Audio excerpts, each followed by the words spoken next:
All right, let's tackle a classic clinical puzzle. We're going to look at a patient who comes in with two very common findings, but when you put them together, they point to some really fascinating diagnoses. The key to solving this whole thing is really understanding the physiology. So let's dive right in. So, the scene starts with something you see every single day in the clinic. A patient with hypertension, high blood pressure. Pretty standard stuff, right? But things are about to get a lot more interesting when the lab work comes back. And there it is, the second clue. Their potassium is low, hypokalemia. Now that combination, high blood pressure and low potassium, that should immediately set off a few alarm bells in your head. These aren't just two random problems. They are deeply, deeply connected.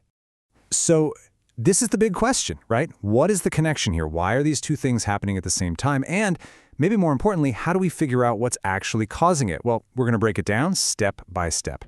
To solve this mystery, we need the right tools. And honestly, our entire diagnostic toolkit really just boils down to measuring two key hormones, renin, which comes from the kidneys, and aldosterone from the adrenal glands. Seriously, the levels of these two hormones are going to tell us pretty much everything we need to know. This simple little grid, this is our roadmap. This is everything. Just by measuring renin and aldosterone and seeing if they're high or low, we can slot our patient into one of three main diagnostic buckets. This is the absolute key to cracking the code. So let's try it out on our first case.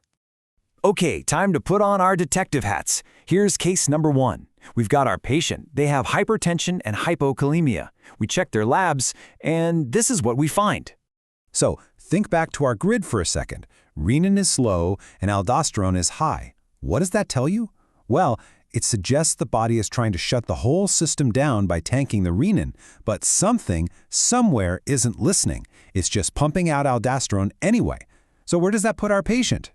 If you guessed primary hyperaldosteronism, you got it. The problem is right there in the adrenal gland itself. It's basically gone rogue. It's just churning out aldosterone all on its own, completely ignoring the body's signals. And that autonomous production is what's causing the high blood pressure and the potassium loss, while that high aldosterone is telling the kidneys, hey, stop making renin. A classic cause for this is an aldosterone-producing adenoma. It's just a small, benign tumor, but it's hormonally active, and as you can see here, it accounts for over a third of these cases. The big takeaway is that our lab values led us directly to the source of the problem, the adrenal gland. Awesome, we've cracked one case. Now let's move on to our second one. The patient looks the same on the surface, hypertension and hypokalemia. But this time, the lab values tell a completely different story. Okay, let's think this through. Both renin and aldosterone are high.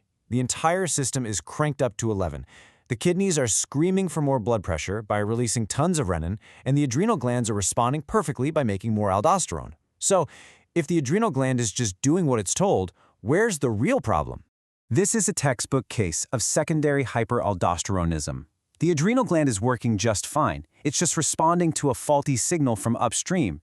Something is tricking the kidney into thinking the body's blood pressure is dangerously low, which causes it to overproduce renin, and that, in turn, overstimulates aldosterone production.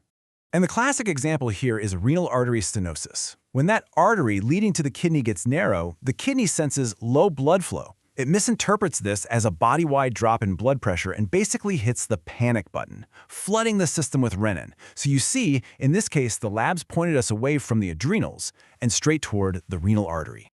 All right, we've solved 2 cases. Now it's time for our final and maybe the most fascinating diagnostic challenge. The presentation is exactly the same, but the labs, they reveal a really cool physiologic twist. Now, take a second with this one, because it's a bit of a paradox. Your patient has hypertension and low potassium, which just screams aldosterone effect. But then you look at their labs, and both renin and aldosterone are suppressed. They're both super low. The body has slammed the brakes on the entire system. So what in the world is going on? The answer is a condition called apparent mineralocorticoid excess, or AME. And the key is what's happening at the receptor level. See, the receptor that aldosterone binds to can also be activated by cortisol. Now, normally, a special enzyme acts like a bouncer, breaking down any cortisol that gets too close. But if that enzyme is broken or inhibited, say by a compound found in real black licorice, then cortisol can flood that receptor and act just like aldosterone. The body senses all this activity and shuts down its own renin and aldosterone production to try to compensate. So AME is pretty much the great mimic. It causes all the clinical signs of having way too much aldosterone, the high blood pressure, the low potassium, but the hormone itself is actually low. It's a powerful reminder that sometimes the story isn't about the hormone, but about the receptor it's supposed to act on. So there you have it, 3 different cases, 3 completely distinct physiological problems, and we solve them all using one simple framework.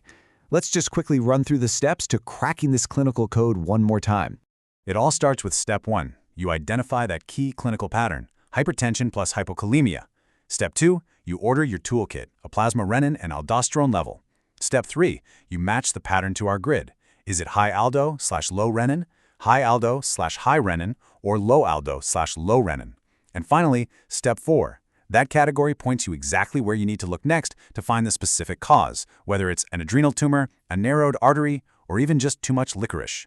And this really is the most important takeaway. Lab values aren't just numbers on a page. They're clues. They are telling a story about your patient's physiology. By really understanding the why behind these patterns, you can go beyond just treating symptoms and actually solve the root problem. The key isn't to memorize a long list of diseases, but to learn how to read the story the body is trying to tell you.